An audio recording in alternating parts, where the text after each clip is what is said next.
All right, YouTube, once again, it's Kennard Vernon Stewart here for the podcast. We're talking Auburn football. Go ahead and like the video, comment, and subscribe to the channel. And as always, it's great to be an Auburn Tiger, War Eagle. So as we continue to go through the COVID-19 pandemic, Auburn still continues on the recruiting trail. And, of course, Auburn is in the mix for one of the best offensive linemen in the country, Amarius Mims, out of Georgia. Now, one thing about this that is actually intriguing, Auburn actually has a lot of success in the state of Georgia with recruiting, actually cashing in on five-star recruit Owen Pappoe. Also, a few years back, we all know the result of five-star recruit Derek Brown.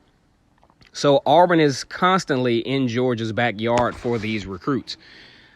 Now, Amarius Mims picked Auburn as one of his top 10 teams, has Auburn actually at number 5 at this point, and strangely enough, Alabama as the number 1 team on his list at this point. He had a lot of great things to say about Auburn. He's had several visits to the Plains, actually was on the scene for when Auburn played against Alabama in that 48-45 barn burner down in Auburn this past year.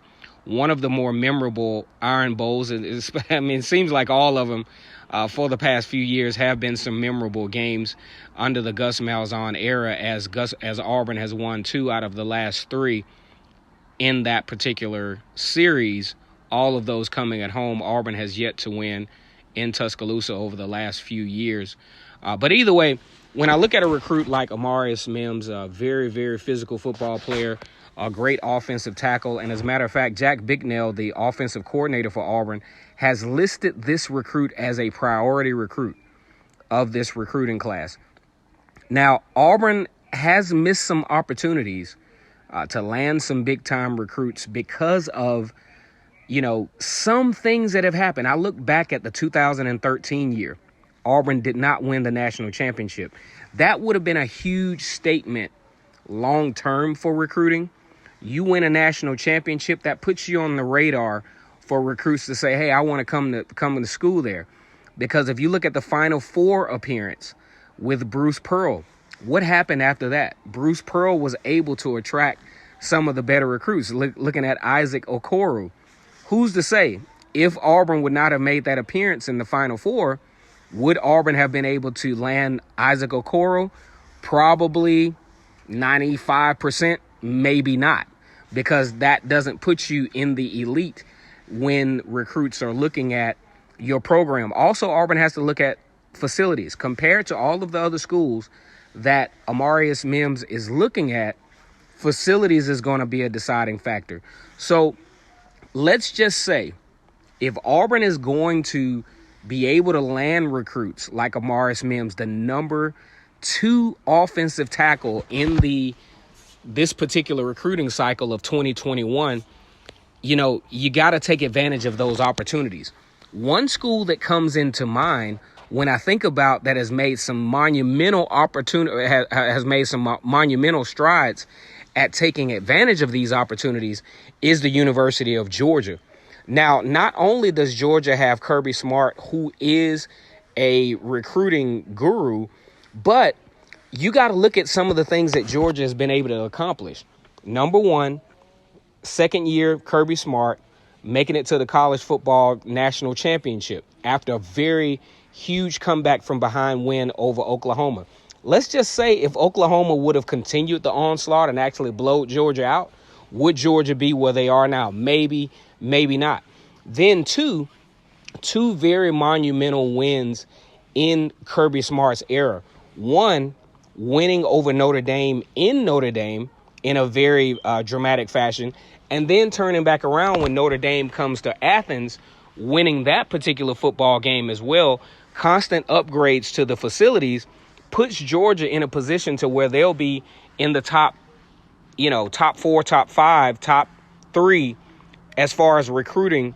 From now on, it's an easy sell. And that's where Auburn is. Let's just say this past year, Auburn beats Florida. Auburn maybe beats Georgia. Auburn maybe even gets into a New Year's Six Bowl, that makes recruiting a guy like Amarius Mims a little bit easier. You're going after these top 5 recruits, and you miss opportunities like, say, Auburn against LSU. Great opportunity to win a big game on a big stage against one of the hottest teams in America, and you lose by 3 points.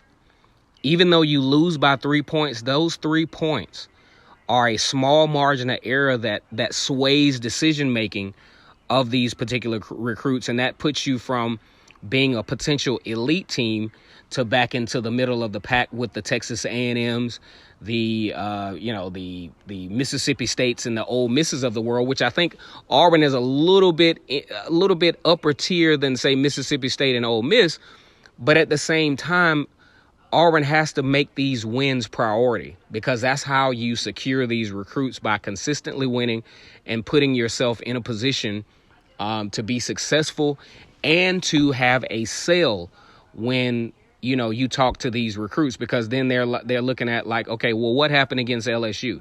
What happened against Georgia?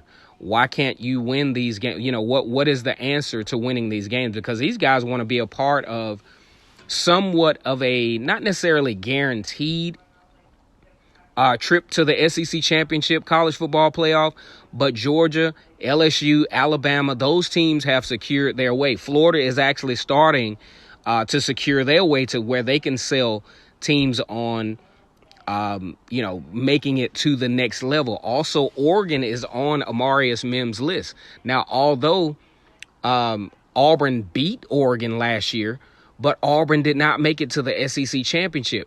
Oregon makes it to the Pac-12 championship, wins the Rose Bowl, and you take away, given that Auburn win, let's say Auburn wins, they win over Auburn, you talk about a potential college football playoff team. So Mario Cristobal can sell Amarius Mims on, hey, we're headed in the right direction. But with Gus Malzahn and his staff, had a great recruiting class in 2020, but still has yet to take it past that 8-5, 10-3 type level to where the top recruits in the country will be attracted to an Auburn at this particular point. So I'll say right now that Auburn is probably a long shot to land this particular kid, but Jack Bignell is making this particular recruit a huge priority in his particular his first recruiting cycle at Auburn. So we will see how this plays out. So again, it's Kennard Vernon Stewart here for the podcast, talking Auburn football. Go ahead and like the video. Go ahead and click the bell twice. That means you will get notified every time Vernon Speaks Sports comes on, talking about these Auburn Tigers. And as always, it's great to be an Auburn Tiger, War Eagle.